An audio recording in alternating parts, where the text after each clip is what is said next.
Hello students, welcome to NCERT Exercises Solution Series of Chapter 2.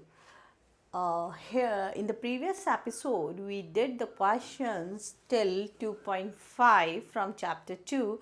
Now here we are going to start 2.6 onwards. So let's start the lecture.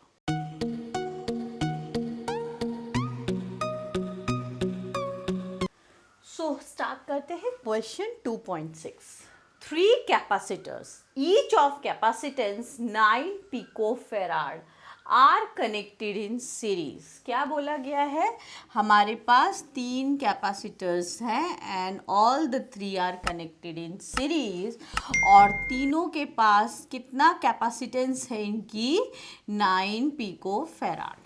Okay and they are connected in series. तो A part में हमसे पूछा गया है what is the total capacitance of the combination. हम जानते हैं जो इक्विवेलेंट कैपेसिटेंस होता है when the capacitors are connected in series then the equivalent capacitance will be 1/C1 plus 1/C2 plus 1/C3. ठीक है, ये हमारा इक्विवेलेंट कैपेसिटेंस होता है कैपेसिटर का.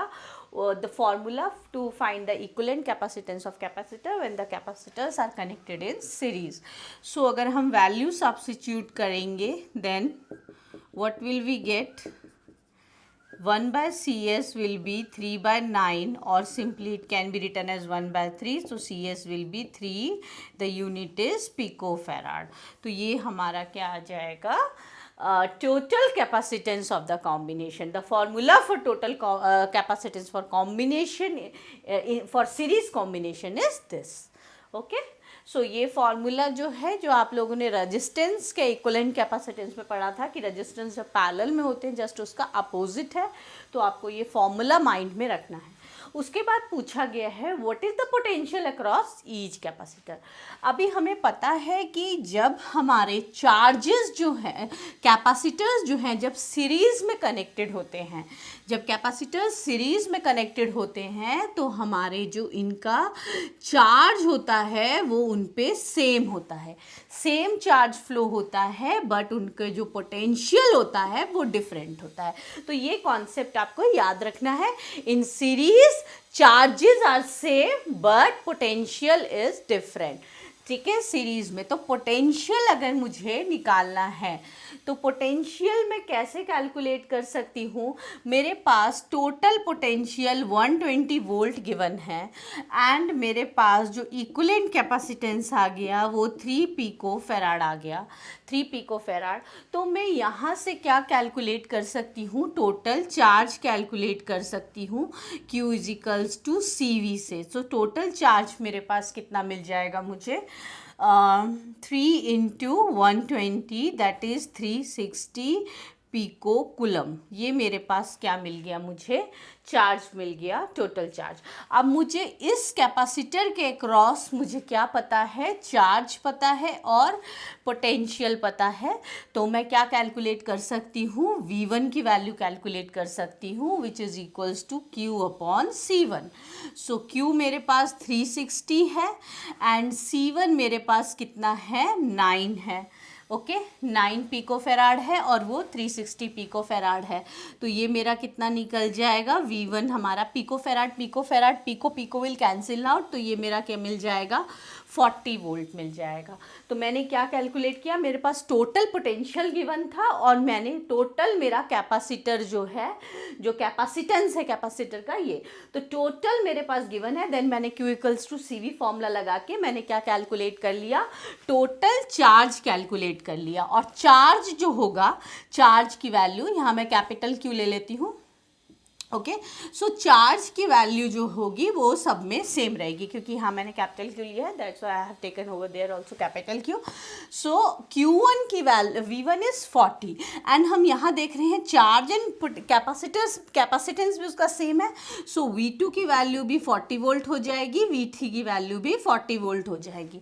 अगर बाई चांस अगर ये 9 नहीं होता, सपोज कीजिए 6 होता, तो हम V2 कैसे कैलकुलेट करते? Q तो हमारा इस पर 360 पिको कुलम ही रहता डिवाइडेड बाय 6 हो जाता. सो दिस वे वी, अगर ये डिफरेंट भी होते then also we able to calculate the value of V1 V2 V3. तो V2 की वैल्यू हम कैसे निकालते, Q upon C2 and V3 की वैल्यू Q अपॉन C3 करके निकाल सकते थे. सो स्टार्ट करते हैं question 2.7. 3 capacitor, each of capacitance 2 picofarad, 3 picofarad and 4 picofarad are connected in parallel. So यहाँ पर हमारे पास क्या गिवन है, 3 कैपेसिटर्स हैं एंड दे कैपेसिटर्स जो कि हमारे कैसे कनेक्टेड हैं, पैरेलल में कनेक्टेड हैं. ओके, एंड जो वोल्टेज सप्लाई मिल रहा है इनको, वो कितना मिल रहा है, 100 वोल्ट.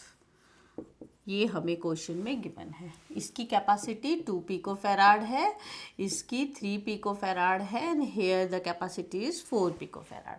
देखिए लास्ट क्वेश्चन में हमारा जो था वो सीरीज़ में कनेक्टेड थे.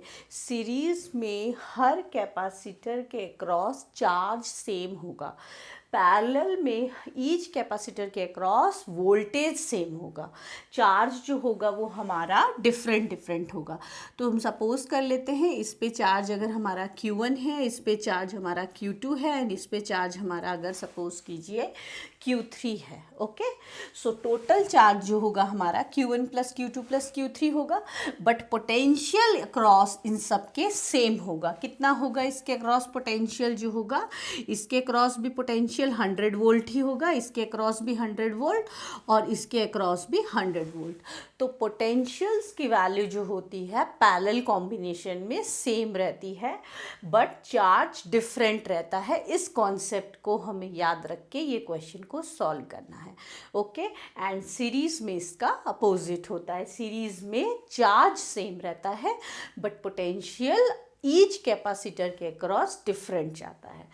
तो हमें क्या निकालना है, हमें C1 दिया है 2 पिकोफेराड, C2 दिया है 3 पिकोफेराड एंड C3 दिया है 4 पिकोफेराड.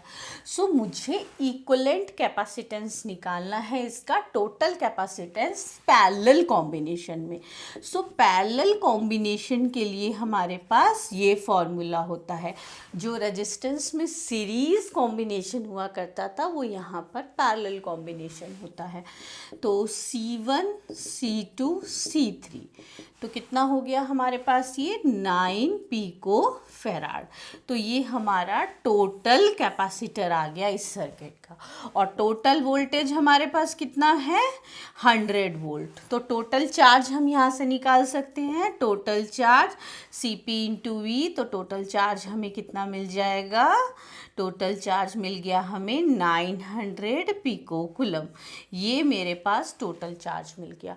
अब ये चार्ज जो है यहाँ पे तीनों कैपेसिटर के क्रॉस डिवाइड होगा. तो सेकेंड पार्ट पे मुझे ईच कैपेसिटर के क्रॉस, इसके cross potential 100 volt 100 volt 100 volt होगा, बट चार्ज हमें सबके क्रॉस निकालना है. तो देखिए बी पार्ट सॉल्व करने के लिए चार्ज अगर हम फर्स्ट कैपेसिटर के क्रॉस निकालेंगे तो वो कितना निकल जाएगा हमारा, वो क्या हो जाएगा हमारा Q1 is equals to C1 into V बोल सकती हूँ मैं, क्योंकि V भी पता है C भी पता है उसके क्रॉस. तो कितना हो जाएगा 2 into 100 which is equals to 200 pico coulomb. ये चार्ज हमारा फर्स्ट के. सिमिलरली चार्ज सेकेंड के अकॉर्डिंग C2 इंटू वी, तो C2 इंटू वी करेंगे that is 300 pico coulomb. Charge across third capacitor के अक्रॉस C3 इंटू वी, तो C3 into V करेंगे then will get 400 pico coulomb. तो ये हमारे पास क्या मिल गया हमारे पास 3 अलग अलग चार्जेस, जो तीनों कैपेसिटर के क्रॉस चार्ज जाएगा वो हमें मिल गया. और हम इसको कंबाइन करेंगे तो कितना हो गया हमारा 900 पिकोकुलम. सो वही हमारा 900 पिकोकुलम यहाँ पर टोटल चार्ज था. इनफैक्ट हमें ये टोटल चार्ज निकालने की ज़रूरत नहीं है unless and until it is not asked in the question.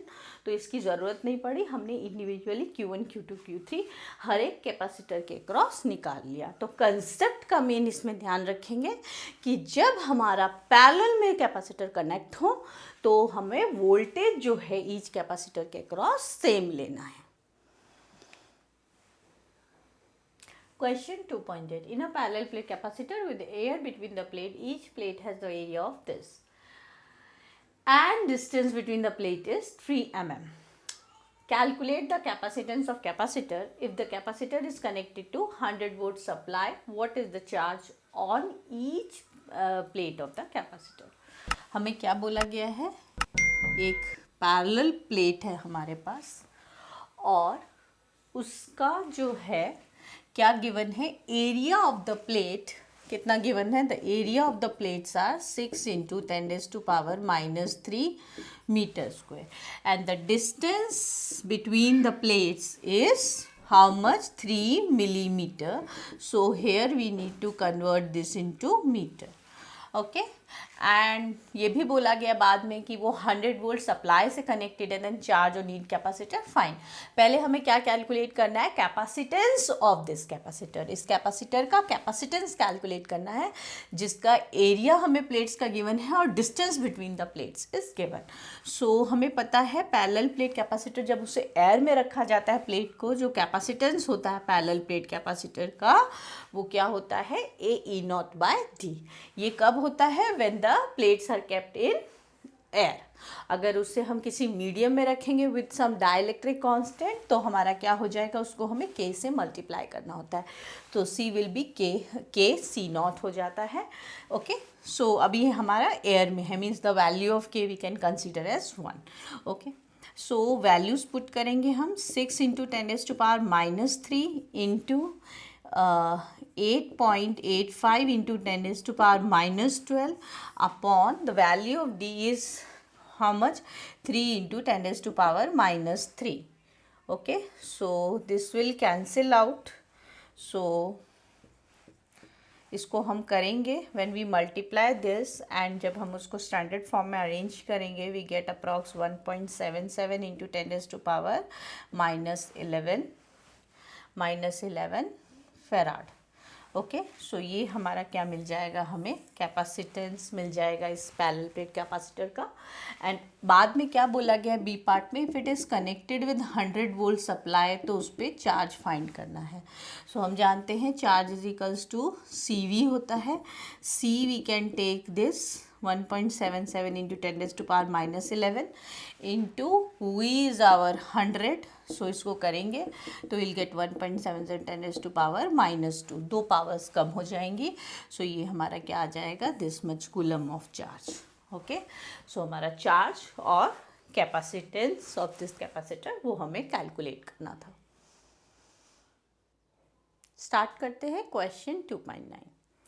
So here in this question बोला गया what will happen if the capacitor in question 2.8 a 3 mm thick mica sheet of dielectric constant 6 were inserted between the plate while the voltage remained connected and while after the supply was disconnected.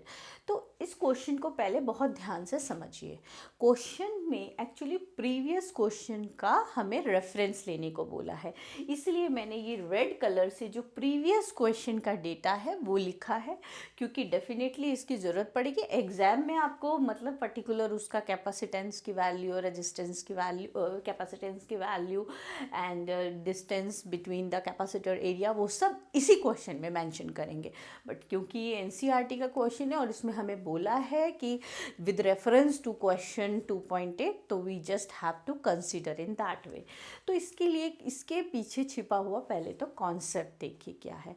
इस question में ये बोला गया है कि एक capacitor है, बहुत ध्यान से देखिए, कैपेसिटर है एंड इसको मैंने किससे कनेक्ट किया है, एक मैं इसको क्या दे रही हूँ, वोल्टेज सप्लाई दे रही हूँ. ठीक है, अब मैं वोल्टेज सप्लाई दे रही हूँ इसको, मैं वोल्टेज जब इसमें कनेक्ट रहेगा तब क्या होगा, और जब मैं वोल्टेज सप्लाई डिसकनेक्टेड कर दूंगी तो क्या होगा. तो देखिए इररिस्पेक्टिव कि इसमें हमने ये रखा, ये प्लेट जो है हमने इसके अंदर इंसर्ट की है, माइका शीट जो है वो इंसर्ट किया है। तो देखिए माइका शीट अगर इंसर्ट किया है तो irrespective whether you have connected the with the voltage supply और नॉट, आपका जो कैपेसिटेंस है कैपेसिटर का वो डेफिनेटली इंक्रीज करेगा। क्यों कैपेसिटर का कैपेसिटेंस इंक्रीज करेगा? बिकॉज हमारा जो सी होता है वो के सी नॉट होता है। ठीक है, तो कैपेसिटेंस तो डाइलेक्ट्रिक कांस्टेंट में अगर हम रख देंगे तो definitely we insert a medium with certain dielectric constant, तो सी तो हमारा श्योर शॉट है इंक्रीज करने वाला है, तो सी हमारा इंक्रीज ही करेगा। अब बात आती है, करते हैं जरा वी। तो जब हम उसको कनेक्ट रखेंगे, जब हम कनेक्टेड रखेंगे उसको, तो वी हमारा कांस्टेंट रहेगा लेकिन चार्ज हमारा बढ़ेगा। ठीक है, और जब हम उसको क्या कर देंगे, डिसकनेक्टेड कर देंगे, मतलब वोल्टेज सप्लाई को डिसकनेक्ट कर देंगे, देन इन दैट केस हमारा जो चार्ज होगा वो कांस्टेंट हो जाएगा और जो वोल्टेज होगा हमारा वो क्या करने लग जाएगा, डिक्रीज करने लगेगा। सो ये कंसेप्ट जो है आपको ध्यान में रखना है कि जब भी हम वोल्टेज सप्लाई कनेक्टेड रखते हैं देन वोल्टेज कांस्टेंट रहता है, और जब उसको वोल्टेज सप्लाई को डिस्कनेक्ट कर देते हैं तो हमारा चार्ज जो है वो कांस्टेंट हो जाता है, चार्ज हमारा कांस्टेंट रहता है। तो यही चीज़ें हमें इस क्वेश्चन में एक्सप्लेन करना है। तो पहले तो मैं ये देख लेती हूँ, जब उस पर माइका शीट इंसर्ट करेंगे उस कैपेसिटर के बीच में तो उसकी न्यू कैपेसिटी कितनी हो जाएगी। उसकी जो कैपेसिटर है एयर में, कैपेसिटेंस एयर में वो कितना है 1.77 इंटू 10⁻⁻11 फेराड। जब मैं उसको उसमें कर दूंगी insert sheet of thickness T insert करूंगी तो कैपेसिटी कितनी हो जाती है हमारी, A E naught upon D minus T 1 - 1 upon K, ये हमारे पास फॉर्मूला होता है। सो देखने में आपको थोड़ा डेंजरस फॉर्मूला लग रहा होगा, लेकिन यहाँ अच्छी बात हमारे पास ये है कि जो थिकनेस है प्लेट की वो भी 3 mm है। यहाँ जब T इजिकल्स टू हमारा T इजिकल्स टू हमारा D होता है, then in that case T की वैल्यू अगर हम यहाँ पे D पुट करेंगे तो हमारा क्या रिजल्ट आ जाएगा, ए ई नॉट बाय डी, और हम सिंपली कह सकते हैं इसको के सी नॉट कह सकते हैं। सो अगर थिकनेस हमारा, ये फॉर्मूला हम तब अप्लाई बेसिकली करेंगे जब हमारा जो थिकनेस होगा that is less than D. ठीक है, बट यहाँ पर हमारा थिकनेस इक्वल्स टू डी है, तो अगर हम टी की जगह डी सब्स्टिट्यूट करेंगे so we will get this only. तो हमारी कैपेसिटी जो है उसकी वो के टाइम्स हो जाएगा ओरिजिनल कैपेसिटेंस के। तो देख लेते हैं सी एम कितना हो जाएगा, 6 इंटू 1.77 इंटू 10⁻⁻11 फेराड।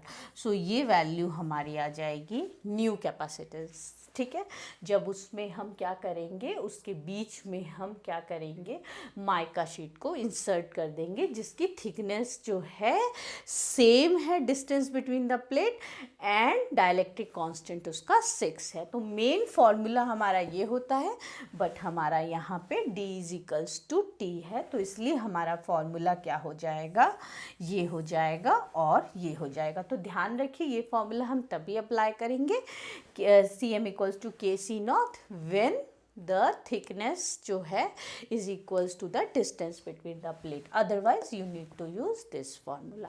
ठीक है, ये बात हमारी खत्म हो गई। अब आगे इन्होंने क्वेश्चन में क्या बोला है देखिए, व्हाइल वोल्टेज रिमेन्स कनेक्टेड। तो वोल्टेज रिमेन्स कनेक्टेड मतलब voltage same, voltage constant.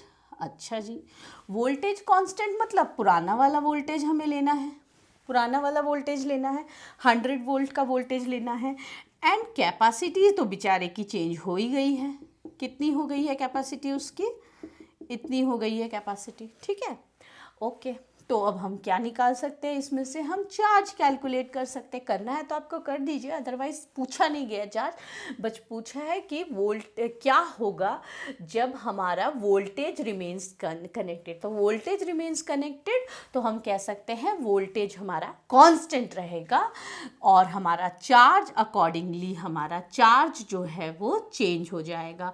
Q equals to CM into VV original voltage है हमारा, और चार्ज हमारा Q डैश ले लेते हैं हम इसको, तो चार्ज हमारा कितना हो जाएगा 6 into 1.77 into 10⁻11 into 100 which is 6 into 1.77 into 10⁻⁻9। Actually ये देखिए ये आपका पुराना वाला चार्ज है, ओल्ड चार्ज, तो हमारा Q डैश भी हम कह सकते हैं 6Q0, यानी ये K है ना हमारा, तो Q हो गया हमारा, जो मतलब ओरिजिनल चार्ज था उसके K टाइम्स हो गया हमारा। तो हम ये बोल सकते हैं चार्ज इंक्रीज हो गया एंड वोल्टेज रिमेन्स कांस्टेंट, इस पार्ट के आंसर के लिए, ए पार्ट के आंसर के लिए। अब देखिए बी पार्ट के आंसर के लिए हम क्या बोलेंगे, वे after the supply was disconnected. तो after the supply was disconnected मतलब चार्ज हमारा उस केस में क्या रहेगा, कांस्टेंट रहेगा, चार्ज नहीं बढ़ेगा, चार्ज कांस्टेंट रहेगा, ठीक है, और हमारा वोल्टेज जो होगा वो डिक्रीज हो जाएगा। तो देखिए कैसे वोल्टेज डिक्रीज है, चार्ज कांस्टेंट रहेगा, यानी Q की वैल्यू हमें ओरिजिनल वैल्यू लेनी है 1.77 इंटू 10⁻⁻9 कूलम, ठीक है, ये ओरिजिनल वैल्यू, एंड हमारा चार्ज कांस्टेंट हो गया, और जो कैपेसिटी है उसकी वो कितनी रहेगी, कैपेसिटी तो हमारी चाहे हम इसको कनेक्टेड रखें डिसकनेक्टेड रखें, कैपेसिटी तो मीडियम में चेंज होगी ही, कितनी होगी हमारी 6 इंटू 1.77 इंटू 10⁻⁻11 कूलम। ओके, सो यहाँ से हम वोल्टेज कैलकुलेट कर सकते हैं, यही वाला फॉर्मूला लगाएंगे। सो वोल्टेज क्या हो जाएगा हमारा Q upon CM। So Q is how much 1.77 into 10⁻⁻9 upon क्या हो गया हमारा CM, क्या हो गया हमारा 6 इंटू 1.77 इंटू 10⁻⁻11। तो ये अप्रॉक्स क्या हो जाएगा, हम इसको क्या सॉल्व करेंगे, that will becomes my 100, this and this will cancel out, ये 10⁻² 100/6, तो ये मेरा कितना हो जाएगा 100/6, यानी इन शॉर्ट अगर हम बोलें तो हमारा जो वोल्टेज है यहाँ पे वो क्या हो जाएगा हमारा V/K हो जाएगा। क्या ये कंसेप्ट आ गया हमारा, चार्ज हमारा ओरिजिनल चार्ज के K टाइम्स हो जाएगा, वोल्टेज जो है हमारा 1/K टाइम्स हो जाएगा, और कैपेसिटी भी उसकी K टाइम्स हो जाएगी। इन शॉर्ट हम ये बोल सकते हैं जब हम उसको स्लैब को माइका शीट को इंसर्ट करेंगे in between the plates. So start करते हैं क्वेश्चन 2.10, 12 पिकोफेराड कैपेसिटर, ठीक है, फिर से आ गया हमारे पास capacitor. A 12 picofarad capacitor is connected to 50 volt supply. अभी बोल दिया इन्होंने 50 वोल्ट सप्लाई से कनेक्ट करो, पहले बोल दिया था 100 वोल्ट सप्लाई से कनेक्ट करो, अभी बोल दिया है 50 वोल्ट सप्लाई से कनेक्ट करो। तो कोई बात नहीं, जो बोलते हैं क्वेश्चन में वो तो हमें करना पड़ेगा, कर दिया, ठीक है। चलो, ये 12 पिकोफेराड का कैपेसिटर है, 50 वोल्ट बैटरी सप्लाई से उसको कनेक्ट कर दिया। अब क्या पूछा है इसमें, how much electrostatic energy stored, thank God, अभी कुछ अलग चीज़ पूछी है इन्होंने, यहाँ पर पूछा है कि electrostatic energy stored in the capacitor. So अब इसके लिए हमें एक नया फॉर्मूला जानना पड़ेगा। अभी तक हम क्या क्या फॉर्मूला जान चुके हैं कैपेसिटर के लिए, कि पैरेलल प्लेट कैपेसिटर में जो कैपेसिटी होती है वो कितनी स्टोर होती है, AE0/D, और अगर हमारा उसको डाइलेक्ट्रिक स्लैब में रख दे, डाइलेक्ट्रिक मीडियम में रख दे, तो उसकी कैपेसिटी जो होती है वो ये हो जाती है। लेकिन जब हमारा जब हमारा T क्या रहता है, D रहता है, अदरवाइज जो फॉर्मूला अभी तक हमने ये पढ़ा। अब हम पढ़ेंगे एनर्जी स्टोर। तो एनर्जी स्टोर जो होती है वो कैपेसिटर में कितनी होती है, उसको कैपिटल U से डिनोट करते हैं, E से भी आप बोल सकते हैं, doesn't matter, capital U = ½ CV²। और एक और फॉर्मूला रहता है हमारा ½ क्यू स्क्वायर अपॉन सी। बच्चों को कन्फ्यूज़न रहती है कि half C V square use करें या half Q square by 2c use करें। तो यहाँ तो आप कोई भी यूज़ कर सकते हैं। अगर आप ये यूज़ करेंगे तो डायरेक्टली डेटाज गिवन है और आपका आंसर आ जाएगा। ये यूज़ करेंगे तो आपको क्यू कैलकुलेट करना पड़ेगा पहले। बट जनरली ये फॉर्मूला हम तब अप्लाई करते हैं जैसे कि प्रीवियस क्वेश्चन में हमें बोला है ना, और ड्यूरिंग द कंपैरिजन अगर हमें पूछते कि एनर्जी बताओ कैपेसिटर की क्या होगी, इंक्रीज होगी डिक्रीज होगी, तो ये फॉर्मूला बेसिकली आप तब यूज़ कीजिए when the supply is connected. क्योंकि जब सप्लाई कनेक्ट रहेगा तो आपका वी कांस्टेंट हो जाएगा, और वी कांस्टेंट हो जाएगा then U is directly proportional to C हो जाएगा। तो ये फॉर्मूला आप कब यूज़ कीजिए, when the supply is connected. और ये फॉर्मूला तब यूज़ कीजिए व्हेन द सप्लाई डिसकनेक्टेड, क्योंकि जब सप्लाई डिसकनेक्टेड होगा तो आपका क्यू कांस्टेंट हो जाएगा।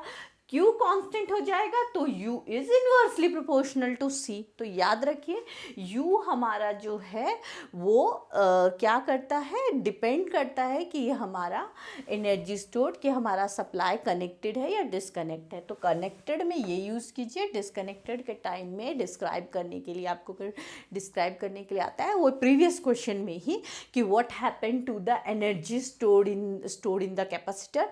तो फर्स्ट वाले पार्ट के लिए आप कनेक्टेड के लिए, डिसकनेक्टेड के लिए ये फॉर्मूला यूज़ करते हैं। तो ये जो है, जो भी मैंने बताया, ये एडिशनल इन्फॉर्मेशन थी, वो that is not related with this question because here तो C is given, V is given, we need to put the formula directly, but I just want to tell you what is the significance of these two formula.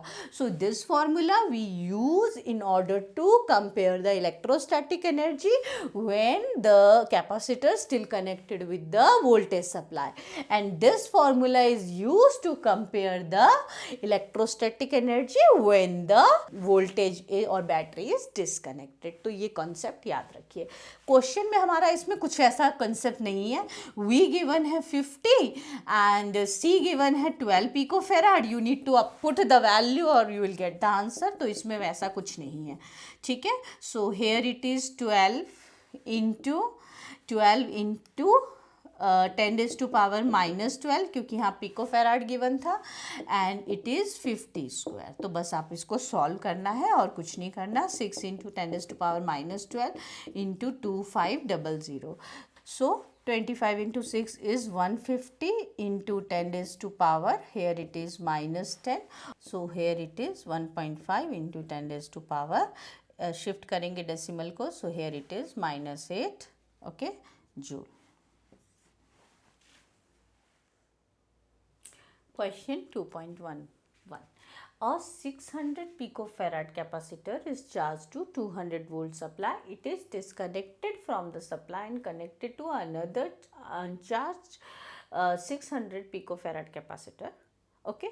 So how much electrostatic energy is lost in the process? तो question में बोला है एक हमारे पास capacitor है जो कितना है 600 पिकोफेराड है, और वो कितने वोल्टेज सप्लाई से कनेक्टेड है, 200 वोल्टेज सप्लाई से कनेक्ट है। उसको डिस्कनेक्ट किया गया है, then it is disconnect from the supply and connected to the another uncharge capacitor of 600 picofarad, ठीक है, एंड जिसका वोल्टेज जो है वो 0 वोल्ट है। अगर ऐसा होगा तो चार्ज हमारा क्या होगा, फ्लो होना स्टार्ट हो जाएगा from higher potential to lower potential. कब तक, till they reach a common potential. और हमारी एनर्जी जो है उस केस में लॉस होगी।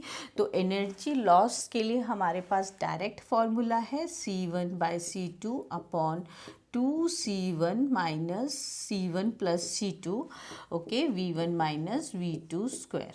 ओके, सो ये हमारे पास फॉर्मूला है। सो एवरीथिंग इज गिवन, तो we can apply this formula.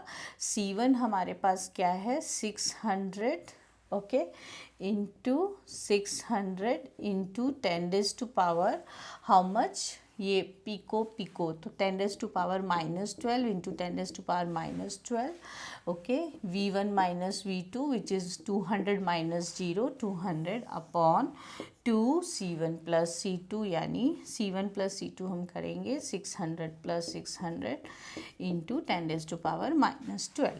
So this will be how much? 600 into 600 into 10 raised to power minus 12, 10 raised to power minus 12 into, this will be your 4 into 10 raised to power 4, right? Okay, 2 zeros जो हैं वो 10 raised to power 4 हो गया, and here it is 1200 into 10 raised to power minus 12. This will cancel out, okay, and here comes, ये आ जाएगा हमारा, यहाँ पे हमारा ये कैंसिल हो गया, और here this 2 and 2 will cancel out. So हमारे पास यहाँ पे बचेगा 600 into 600 into 10 raised to power, here it is minus 8, okay, और हम लिख सकते हैं इसको 6 into 10 raised to power minus 6 joule. तो ये हमारे पास क्या आ जाएगा? That is the electrostatic energy lost in the process. ठीक है, तो ये हमने डायरेक्ट इलेक्ट्रोस्टैटिक एनर्जी जो है वो निकाल दिया, that loss in the process. लेकिन हम थोड़ा सा जान लेते हैं कि ये फॉर्मूला जो है बेसिकली वो कैसे आया, कैसे हमने लॉस इन एनर्जी निकाली. तो देखिए, स्टार्टिंग में हम ये बोलेंगे कि हमारा ड्यूरिंग द प्रोसेस, हम ये कह सकते हैं कि हमारा चार्ज जो होगा ड्यूरिंग द कनेक्शन, जब हम करेंगे इसको, तो चार्ज जो होगा हमारा वो लॉस नहीं होगा. तो before sharing, before charge, before sharing, ठीक है, before sharing equals to charge after sharing बोल सकते हैं हम, चार्ज आफ्टर शेयरिंग. ओके, तो चार्ज बिफोर शेयरिंग हमारा C1 V1 C2 V2, and after sharing जब तक चार्ज फ्लो होता रहेगा from higher potential to lower potential, तब तक वो कॉमन पोटेंशियल रीच नहीं हो जाए. तो after sharing they will reach a value of common potential, that will be V. So V1 C1 V2 C2 upon C1 plus C2 is equals to V. तो ये मेरा कॉमन पोटेंशियल आ जाएगा after sharing. Okay, तो ये मेरा common potential. अब मुझे energy loss निकालना है, तो एनर्जी लॉस मेरे पास स्टार्टिंग में एनर्जी U1 माइनस U2. तो इनिशियल एनर्जी क्या होगी, मैं ये कह सकती हूँ हाफ C1 V1 स्क्वायर, ठीक है, plus half C2 V2 square. तो ये मेरी क्या आ गई, इनिशियल एनर्जी आ गई. और फाइनल एनर्जी जो होगी मेरी वो half C1 V square plus C2 V square. तो ये मेरी फाइनल एनर्जी आ गई. तो initial energy minus final energy करेंगे तो एनर्जी लॉस आ जाएगा. तो जब हम यहाँ पे यहाँ जो V है, हम वो ये वाला कॉमन पोटेंशियल का वैल्यू सब्स्टिट्यूट करेंगे, ठीक है, and when we simplify this तो we will get this result. तो in the question only you need to apply this formula, but if they want the explanatory answer that derive the expression to calculate the energy loss in the process, so in this way you need to solve ki the charge before sharing equal to charge after sharing. Sometime they ask you a common potential, the value of common potential. तो वो common potential की value जो होगी वो ये हो जाएगी. And the change in energy, और energy loss means energy loss हुआ है, इसका मतलब इनिशियल एनर्जी फाइनल एनर्जी से ज़्यादा है. तो initial energy minus final energy. Initial energy कितनी है, दोनों की अलग अलग टोटल करेंगे, half C1 V1 square plus half C2 V2 square, and the final energy half C1 V square plus half C2 V square, क्योंकि उनका कॉमन पोटेंशियल वो आ चुका है. So they both capacitor will having a value of common potential. तो इस concept का use हमें इस क्वेश्चन को सॉल्व करने के लिए करना है. So here we have finished the question till 2.11. In our next episode, we are going to start the NCERT additional exercise from question 2.12. So for the time being, keep practicing.